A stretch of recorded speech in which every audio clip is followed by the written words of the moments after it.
This is Dr. Chris's Radio of Horror program. If you're not catching us live during this broadcasting of this recorded interview, hopefully you're checking it out on the Radio Horror YouTube channel where it could go.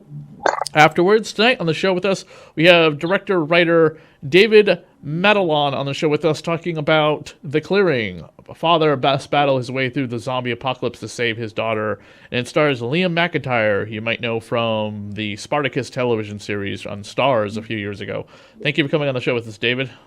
Oh, thanks so much for having me. Really appreciate it. Why a zombie movie in a world where we have way, way, way too many zombie films already?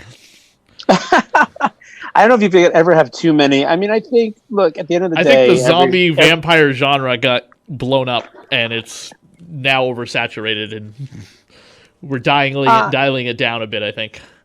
Yeah, definitely there was a surge in zombiedom a little while back. I've just always been a huge fan of the genre. And in the world of, making movies, ironically, it's easier to make these kind of movies than almost any other, or get them made rather. But I just love the idea of, I am a dad, so I love the idea of a father having to fight against sort of insurmountable odds to reach his child and save her. And that was sort of the central idea of the story. And it began there. And it's so funny. We didn't use the Z word on set. They're not dead. They're not undead. They are infected people. And I thought in the world also of zoonotic plagues, that seem to be look at what we're dealing with now, which, we shot this a couple of years ago. But I find it fascinating, the sort of emergence of the zoonotic plague and what would a family do. And I just always appealed to me as a genre. So I love action on top of everything. So it was a perfect storm for me in terms of movie to make. You don't use the Z word. Is it because they're infected Americans? Is that the more politically correct term? We have to be very PC about it.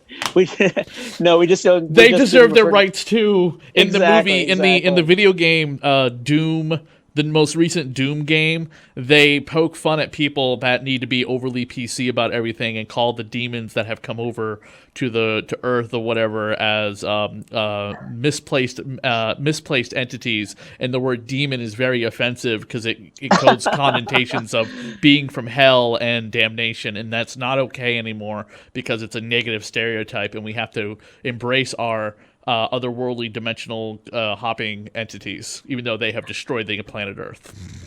Well, I think all demons deserve equal rights, but at the end of the day, we just didn't use it because they weren't zombies per se. They really weren't dead. And I always thought the definition of zombie meant that you were dead and came back. You got to go on. Dead. You got to send someone to IMDb and make that correction then, because they listed it as a zombie apocalypse. Well, it does fall into that genre and those tropes, so we are aware of it. I think 28 Days Later also gets that connotation. They're not dead either. That's a rage virus. They're not turned into undead, swarming, flesh-eating creatures. It's a rage virus, actually, akin to something you saw in an episode of bioengineered rage virus. Yes. Yeah, there's a rage virus very similar to the one on in the old '80s cartoon Transformers. The Return of Optimus Prime had a rage virus. Oh, did you? Wow, that's a good pull. I did not remember that one, but yes, I do remember the old '80s cartoon. Yeah.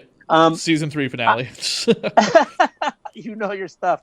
I would say we air closer to 28 Days Later in terms of our infected than we do to, let's say, like World War Z or Walking Dead. You also have a heavily female cast because other than Liam, there's only one other real male actor in this movie. That's Steven Swadling, but everyone else is a woman. That's pretty big for I would say 80% female cast and 2 male leads. Well, the central story is the father-daughter, and they get the most screen time. So it really was about them, and it was about finding the right 2 people to play that and the right chemistry and making us care about them, because that's what drives the whole movie.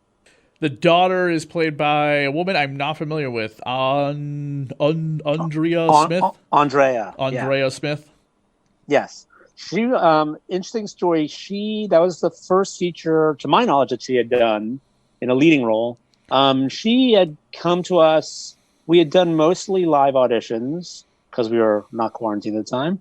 And she had submitted a mail-in video audition. And I happened to be, we'd had a day and I'd picked my top 3. And then I was reviewing some of the mail-in auditions.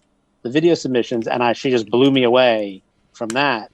And then we brought her in for callbacks, and she just, was heads and tails above the rest that we had seen. And it was interesting because I had narrowed it down to my 3, and I knew I wanted her. But just out of curiosity, I turned to a couple of trusted other filmmakers I know, and I said, which of these 3 actresses do you feel, really grabs you? And everyone just said Andrea. She was just, she was great, from the get-go. I think she's very natural, and she, at the time, I believe she was 10 years old, so not an easy thing to do when you're that age. Does casting stop with you, or does the casting director get to go over your head? In this case, it stops with me. I was the final decision maker on cast. I can't speak for other projects, but I definitely got to make the decisions. Producers who are amazing trusted me, and I was the one who brought Liam into the project to begin with. I had been working on the script and had met him through a friend, and just could think of no one else after that point for the father. And he was just phenomenal to work with. Crackle's a pretty big channel. They're becoming pretty big in the streaming world. They were starting pretty small, but I've seen their name attached to a bunch of stuff. Plus, they have a ton of good product on their site that they stream alongside your movie, too. Yeah, they've been just blowing up, and they've been a wonderful team to work with. They've really supported us, and I can't say enough good things about Crackle and all the people who work there. It's been an amazing experience for us. Since you're the writer of your own film, does it make it easier to direct your excuse me? Does it make it easier to direct your own script without having to go back to the writer and be like, well, we don't like this, so we're going to change it. And we don't like this. Oh, and she's no longer going to be this. She's going to become this other kind of completely different character than what you wrote down. Well, the funny thing is I began in my career as a writer, so I've had plenty of those meetings where we don't like this. Can she be a poodle? Can he be a elephant? And we're going to animate the whole thing. I've had those discussions. Aside from arguments with myself, it actually really was much easier because I knew what each scene was about. I could go right in. I could know whether we were getting it. I knew what the transitions were to be in my mind. I knew, I think probably the most challenging thing is to realize what you see in your mind on screen. Because when you write it, you have an idea, like he leaps off the trailer and you see the shot. But as my stunt coordinator says, just because you write it, a person actually has to do it. And that's not always the easy thing to pull off, especially if you don't have a giant CG budget, which we did not. This was, fairly indie movie.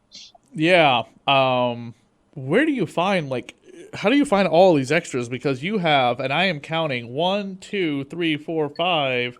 6, 7, 8, 9, 10, 11, 12, 13, 14, 15, 16, 17, 18, 19, 20, 21, 22, 23, 24, 25, 26, 27, 28, 29, 30, 31, 32, 33, 34, 35, 36, 37, 38, 39, 40 infected people, and that's not counting anybody who gets turned.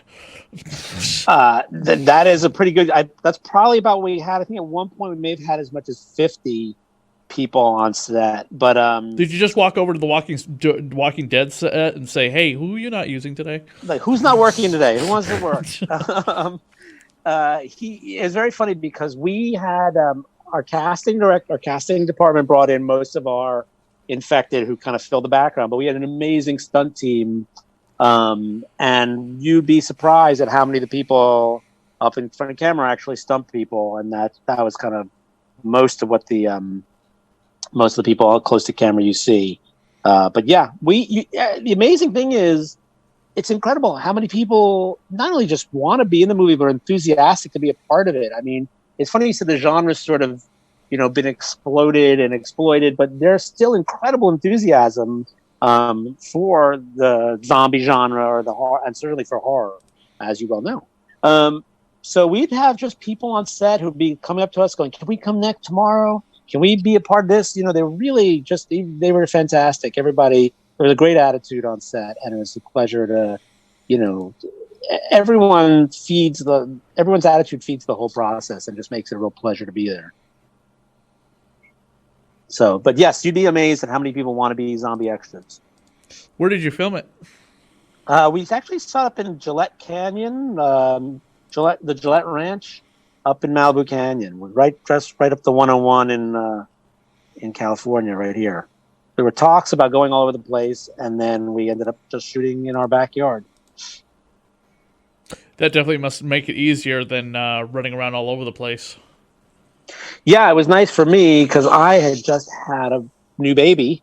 So I would spend, 14 hours on set, come home, and then spend the next however many hours I had left, up with my kid, and then I'd go back to set the next day. So it was a lot of fun. It was certainly better for my wife that I was around and not in some remote location. How is it working with the Liam McIntyre? He's pretty much exploded since he's been on Spartacus, and of course he was on Arrow. Not Arrow. He's been in the Arrowverse as he was on the Flash. I know that. He's on the Flash. That's right. He's been in the Arrowverse. He's on the Flash. He's, I think, coming out in he can tell you he's coming out in a new series. I'm not sure what it's called. He is amazing. I mean, I got to say, first of all, just in terms of commitment, professionalism, shows up, has ideas, is engaged, is a great actor, collaborative. And for me, one of the reasons I did cast him was because of seeing him in Spartacus and just falling in love with his performance there. But he also, his training, his stunt training from that show, which was rigorous and every day, kind of made him like a ballet dancer or a football player of the fighting world. So we would get on set, get with our stunt coordinator, Cole, and we would just kind of talk through, what it was going to be. And, within, an hour we were up and running and shooting, and he could just improvise moves, and he sells it. You just believe it. You believe he's a guy who's doing what he's doing. He's great. Guy's busy. Also in the Star Wars universe. Didn't even realize that. Yes, he is in the Star Wars universe. I think does VO for one of the video games. I have to say, I don't know Jedi Order. I got to look up what the character is he plays because I've beaten the game, but I don't know the character's name off the top of my head. But he was on a cartoon that I didn't watch, Resistance. Yeah, he is, and I got to say, you go to his house, he has the lightsabers that they gave him to practice and use, and he's pretty amazing. He does all the moves. I've watched him do the choreography. It's pretty awesome. Oh, I know who he is. Okay, yeah, I had to. He was a pain in the ass boss battle to beat. I'm sure I'll be happy to hear that. He is an avid gamer, also, too. By the way, he's a huge gamer. So yeah, I saw he played JD Phoenix in Gears of War 4. Yes, he's done quite a few video games. Marcus Phoenix's son. What's that? Marcus Phoenix's son, yeah. Marcus Phoenix was the hero in the first 3 Gears of War games, and he's got 2 kids in the future, which is Gears of War 4 and 5. He's got a son and daughter. Yeah, he is a video game enthusiast, and he's been a part of that world for a while. He could tell you more about that than I. But cool, yeah, he's going to be, we'll be talking with him in about an hour and a half, hopefully. So. Yeah, I know you guys he and I have become close friends since the shoot, and so we talk often, so I know you guys are going to be talking later on. Yeah, you guys are going to you'll have a great time talking to him. He's an amazing dude. Where can people go to find out more information about the film, and where can they find you on social media if they like the film? And even if they don't like the film, they want to leave constructive, polite criticism. If they want to leave constructive criticism, I have a special file for that. No. They can follow me at Dave Matalon Film on Twitter. And then I think that's it. And then we're on Crackle, and we have a Facebook presence under The Clearing on Facebook. We have our own webpage there. So, yeah. Awesome, man. Sounds great. Thank you for coming on the show and talking about The Clearing. Thank you so much for having me, and thank you for your excitement and interest. We really appreciate it. Tonight on the show, an actor I have wanted on the show for quite a long time, and now he's in a cool post-apocalyptic, kind of not a zombie movie, but kind of a zombie movie called The Clearing. And he's also been in such unknown shows such as Star Wars, The Flash, and he was the second actor to play Spartacus on the Spartacus television series back in the early 2010s. We have Liam McIntyre on the show with us. Thank you for coming on the show with us, Liam. Thank you for having me. It's a pleasure to be here. How you doing? Good, man. I have been a huge supporter and fan of yours since you replaced the late great Andy on Spartacus. I appreciate it. That was a really sad time. It's one of those things where you're like, I wish I could have gotten to the business any other way except for that. That guy was a legend, and it's very sad what happened. But I'm very lucky to be here. And you kind of carved your own way out into the television world, and broken into so many cool genres. And you're now doing this cool little horror movie, The Clearing, where you're saving. You have to rescue your daughter during a not quite a zombie apocalypse, but they're like zombies. They're kind of. The director, haven't they? I feel like we've put together this. Well, he wrote and directed this incredible little this. It's like this little film that could is kind of what we call it. It's this it's a really amazing journey. I'm a dad now, so it's kind of even more significant because it is this story set in this this outbreak with zombie-like creatures start running rampant, and we're trying to reconnect as father and daughter for the first time, pretty much our whole lives, where he's just the guy that works and he has this kid that needs money and he provides the money. It's kind of his angle, and he's like, what more do you want from me? It's like a very old school kind of father, and the mother's just like, you just need to, one day she won't want to see you, she won't be there for you, this is your chance. If you screw this up, you're not going to have a daughter anymore, not really. And so he's like, all right, fine. Of course, the one weekend he decides to go out to go camping with her, zombie apocalypse hits. So, but it's this really, it's kind of amazing because it's got like a little flavor of Taken, where he in one part of the film, you watch him slowly reconnect with this daughter that he's so practically estranged from, and that's really sweet, and there's so much heart in that. And then in sort of the other sort of side of the film, you watch a man with this newfound love and respect for the most important person in his life go to any lengths to make sure that he can keep her safe. It's kind of, as an actor, it was just such a joy to play something that had so much, such a great combination of acting, action, and I guess acting, and and emotional connectivity. It was really fun. It was a really cool film to be part of. You don't seem to be able to escape from films that get you into the grime and dirtiness of acting. I don't know if I have a problem with that. It's kind of, I guess when I started off as a kid, a little dorky kid, and I was like, hey, maybe acting, this could be interesting. I never in a million years thought I'd be some kind of action guy or something, So Spartacus was a total shock. And so, but it was so much of a joy. Again, that same little nerdy kid it's like being a 10-year-old fighting with swords. And this one, I'm escaping zombies and whittling things out of wood and trying to survive in the wilderness and all this sort of stuff. It's kind of just the most exciting 10-year-old fantasy that you can possibly live. So yeah, I kind of like being in the rolling in the dirt a little bit. It's kind of fun. A little blood and sand, if you would. Yeah, a little bit of blood, a little bit of sand, occasional zombie brains, a little bit of that. I heard a dirty, horrible rumor from you, from David. Okay. And I wondered, I didn't ask him this question because I was like, no, if Liam does my interview, then he'll be the perfect person to ask this question. Did you feel like, have you ever played, and are you anticipating in 2 weeks when it comes out from Naughty Dog, The Last of Us 2? Because that's exactly what this movie reminded me of. God, yeah, well, exactly. Exactly right. It's a kind of a resistant young girl and a father figure, or an actual father in this case, trying to keep her safe against, her desire to kind of be free and independent. So there's certain overtones of that. I think it's different because they're the sort of themes and narrative of the Naughty Dog production, which is astounding, is a little different in terms of it's about a father making up for what he perceives as lost time, a failure in his own part. But it has that same sort of thing here, where it is stranded in the middle of nowhere, just the two of them to rely on each other, and the connection and bond that forms through such difficult times. I suppose I guess I kind of watched this film back after we did it and was, I'm not necessarily say shocked at the amount of heart in it, but it was like a horror movie that actually has this really soulful kind of connection running through it, which is all the things I ever wanted for it. So it was really exciting to see it. You made this movie, what, like a year ago? Yeah, it might even be a couple of years ago now. Yeah, yeah.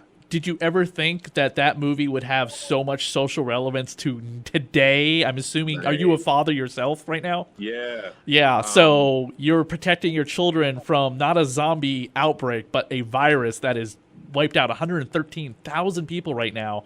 Well, do you feel like your reality and fiction have just merged together in your life? It's a weird thing to sort of think about. I mean, it's It's crazy because I mean, in the narrative of the story, it is a virus. It isn't, classic zombies. It's an infection that drives people kind of bananas and stuff like that. It's I guess one of those things where it's like, yeah, it's kind of bizarre. It's bizarro world to be in this sort of parallel where you're like, oh my god, there's a pandemic while this movie's coming out, but also to be respectful of the fact that we're making a work of fiction, which is fighting zombies, and it's an action movie, whereas the 100+ people that have suffered and died in this country, it's obscene, and it's I don't want to lessen it by just going yeah we made a cool movie like that. It's obviously different, but it is weird that the timing of it all, where you're like, oh my gosh, like that's it's scary, but it is scary, and it's I certainly would not have wanted this to in any way have been even close to real under any circumstances. So I'm a little disappointed that we kind of got so close to it being accurate, which is a shame. But hopefully people can watch this to get over the fear and dread and panic and upset of these dire times, and we can start hopefully returning to normalcy soon. And if we can be a small part of that journey, then just through giving people an hour or two off from all of this craziness, that would be a wonderful thing. If you could control the weather, what would the weather be like for you right now? I hope you checked your resources, but I can actually do that. Blue skies every day. I do what I can. It doesn't work all the time. Sometimes you gotta have days off sometimes. I would, if I could control. Oh, sorry, I interrupted you. If I could control the weather. If you could, yeah, because you played the iconic DC comic book villain, the Weather Wizard, and you've been Captain Boomerang. You've been 2 Flash rogues. That's so awesome. It's not the worst. I've been a very lucky man in terms of the ticking off my little 10-year again. And did you know that one of your co-stars from Spartacus was Captain Boomerang on The Flash? Oh, I'm sorry. Do you mean 2 of them? Because Jai Courtney's also Captain Boomerang, along with Nick Carabay. Right, and also what's his name has been Deathstroke. Yeah, and Manu. Yeah, and one of the females from Spartacus was Nisa Al Ghul on Arrow. That's Katrina Law. She was Nisa Al Ghul, and Cynthia was in it. And Todd was also in the Flash. He was the Rival, which is another Flash style villain. Yeah, it's a little bit of a reunion party over. Everyone just graduated from Spartacus to. Well, I think we were lucky to have Todd Helbing near the forefront of everything, who was a Spartacus alumni writer. He ended up show running that, so I think he was like, "Hey, these guys aren't too bad. Give them a job." Now, what's funny is that I just before I got on with your director, I was of The Clearing. I got done doing a podcast about Witchblade, the TV series, and one of your actors was on Witchblade. He played Mobius, the I forgot his name now, but tall African American, very dark skinned actor. Hey, do you mean Peter Mensah? Yes. Oh, Peter's the best. Never has a man been so fit and seemingly so easygoing in the gym. I'm so upset. This guy he's an Adonis and a delightful human being and does wonderfully good things and a very, very good actor. I saw the Suicide Squad animated movie, which is 1,000 times better than that live action movie. I mean, I kind of have my thoughts on that, but yeah, I feel like that's not inaccurate. I do like it a lot. And then the fact that you came back to do the Apocalypse War, which I was a huge fan. Cool. Huge fan. Cool. Oh man, yeah, I know. They've done such a good job with those. Yeah, I've been very lucky. I've got to be part of some really amazing things. I get to be 2 Star Wars characters. I've just had the most lucky actor's life in those. Oh, I hated you in Star Wars. God, you were pain in the butt to beat. Oh my God, I had to turn down the settings on my video game to easier. You go back right now and you go back to Jedi Master and you make that work. Oh. Do you want to do more video game work? Because you definitely have. You've done it. You've done it 3 times. In Gears of War as well, which was kind of cool. Yeah, you were Phoenix. You were Phoenix's son, right? Yeah, that's right. So I've been lucky enough to do some pretty amazing things in that space, and I love it. It's like, I mean, I grew up on video games my whole childhood, so like the opportunity to be part of it was kind of surreal in a way that, I mean, I love acting incredibly, but it's weird. Like my whole childhood was video games, so it's kind of, in a weird way, even more kind of significant to me as a little, again, the little kid that seems to drive all of my decisions. So sorry to my wife. yeah, it was. I would love to. I would absolutely love to. Do you feel a sigh of relief when you're not doing a role like Spartacus anymore, where you don't have to be like in the greatest shape of your life, and you could do something like The Clearing or Weather Wizard, where you get to have all your clothes on and not have to worry about like every piece of you being shown? I do like having my clothes on. I don't want to lie. Again, because I was like a fat little nerd when I was growing up. So even if you go to the gym for the rest of your life, that part of you that grew up that way still thinks of yourself that way. So every day in Spartacus, I'd always be like, I got to work harder. I got to do more. This isn't enough. I just think that way. As somebody who's like constantly got to be working out for certain roles, what do you have any like health advice? I mean, at the end of the day, it's just I know it's tough when you're trapped indoors and sometimes hard to get food, but self-control's a virtue, I suppose. You can still have a lot of fun. Like I'm currently on a ketogenic diet, which is not necessarily amazing, and but you can have a lot of fun with it because you can't have carbs, but you can have other things like fats and things, and fats are tasty, so you can kind of make it work. You kind of, I don't know, you just set yourself a goal and have as much fun as you want within that goal. And if you're like a couple of pounds up on it, you're like, all right, I better have a good week, and if not, then go nuts and have fun.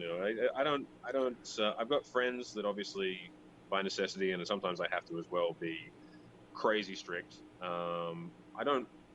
I like eating. I like, life and having fun and enjoying the simple things. So I try to keep it managed so that I can adapt if I have some kind of Spartacus-esque role and, you have a month's notice, you just work out really, really hard.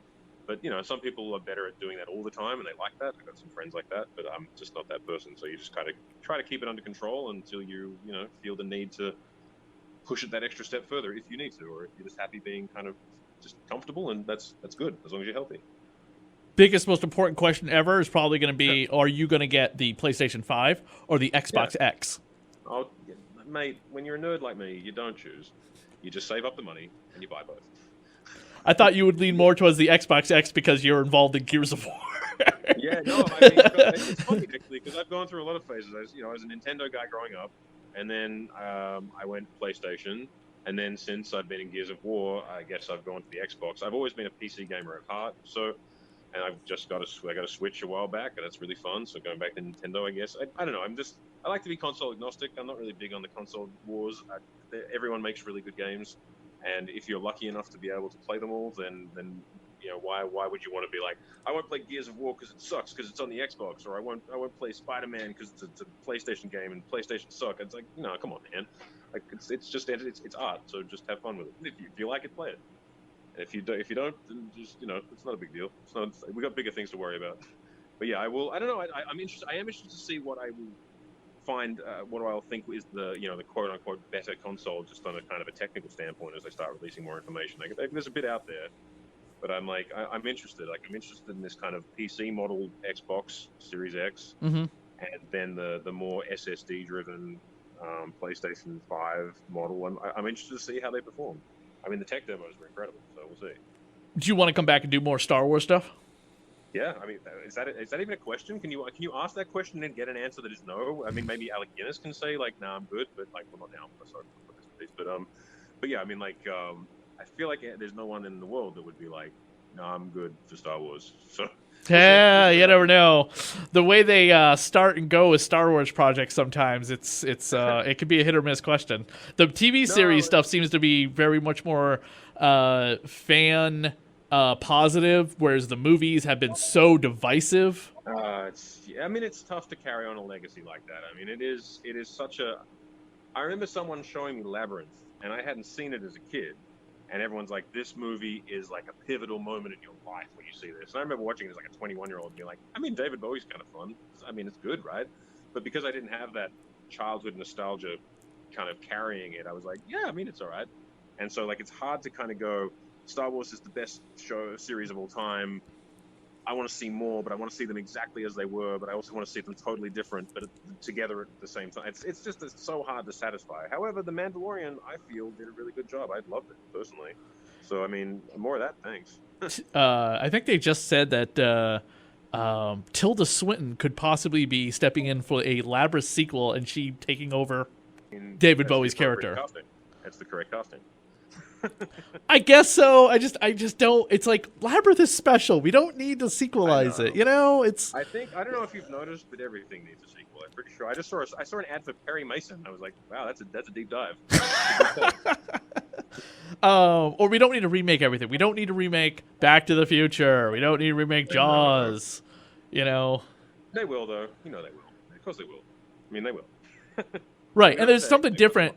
There's something different about turning a historic character like Spartacus from a movie to a TV series. Those two completely different things. No, I agree. But it's, I mean, hey, I mean, I'm here. I'll see what auditions I get through, and we'll go from there. I'm on board. See what happens. Have you ever thought about stepping away from the front of the camera to shoot, like taking stuff from behind a lot more, like directing, producing, writing? I like producing because I did business before I was a commerce graduate. That's what those are in the background. You don't see them obviously because it's not on camera. Commerce guy before I was an acting guy, so I like producing, and I'm looking into that more and more and taking some shots at that. I don't know if I'm organized enough to be a director. I've seen directors work. And I feel like I'd just be like, wait, what shots do we have to do today? Oh, man, I forgot about those. Oh no.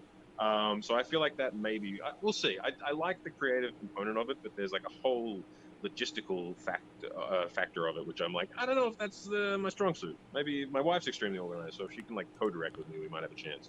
Awesome, Liam. It's been a lot of fun talking with you, having you on the show. Again, been a big fan of your career for a long time, so I really do appreciate it. I thought the clearing was fantastic. Hopefully you get to come back in some Star Wars capacity somehow. I don't think you can come back as the on the Flash, because I think your character got killed, but hey, death is never permanent. Well, I mean, I don't know. I think if you watch again, it may have been a pretend one. You have a look. Right. Another watch. But yeah, clearing's really fun. What's it like on June 4th? It's coming out in a couple of days now. So if you got Crackle, check it out. It's really fun. Awesome, Liam. Again, thank you so much for coming on the show.